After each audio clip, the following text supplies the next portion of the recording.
დღეს ძალიან მნიშვნელოვანი დღეა, იქიდან გამომდინარე, რომ გურჯაანის მუნიციპალიტეტმა სასწრაფო სამედიცინო ცენტრს გადასცა აბსოლუტურად გარემონტებული და ევროსტანდარტებით მოყვანილი ფართი, სადაც განთავსდება გურჯაანის მუნიციპალიტეტის სასწრაფო სამედიცინო დახმარების პუნქტი და მთლიანად აქედან მოხდება ყველა, ასე ვთქვათ, გამოძახებაზე გასვლა.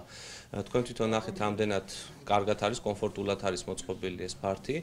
ჩვენ დავიწყეთ თავის დროზე სასწრაფოს მთლიანი რეაბილიტაცია, ალბათ მოსახლეობასაც ახსოვს რა ავტოსატრანსპორტო საშუალებები ეხმარებოდათ მათ, რამდენად ხშირი იყო დაგვიანებები. დღეის მდგომარეობით ეს პრობლემა მთლიანად აღმოფხვრილია, იქიდან გამომდინარე, რომ სახელმწიფომ შეძლო და მით უმეტეს ჩვენს რეგიონში აბსოლუტურად ყველა ეკიპაჟი შეიცვალა. გაეზარდა და უკეთეს პირობებში არიან დღეს ექიმებიც და ასევე ექთნებიც, ახალი ეკიპირებები აქვთ მათ და ასევე ჩვენთვის ძალიან მნიშვნელოვანი იყო რა პირობებში იქნებოდნენ ისინი 24 საათის განმავლობაში.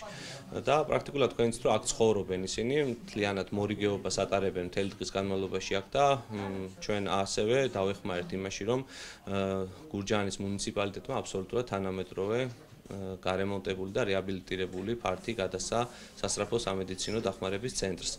ზოგადად ვთვლი, რომ რეგიონში ძალიან გამოსწორებულია და ჩვენ არ უნდა დაგვიწეს რა მემკვიდრეობა დაგხვდა და დღეს რა რეალობა გვაქვს, აბსოლუტურად ახალი, მთლიანად აღჭურვილი, ყველა საჭირო ტექნიკით აღჭურვილი სამედიცინო მანქანები ემსახურება უკვე ჩვენს რეგიონს და სრულიად საქართველოს და ვფიქრობ, რომ ეს ერთ-ერთი მიღწევა არის ჩვენი ხელისუფლების.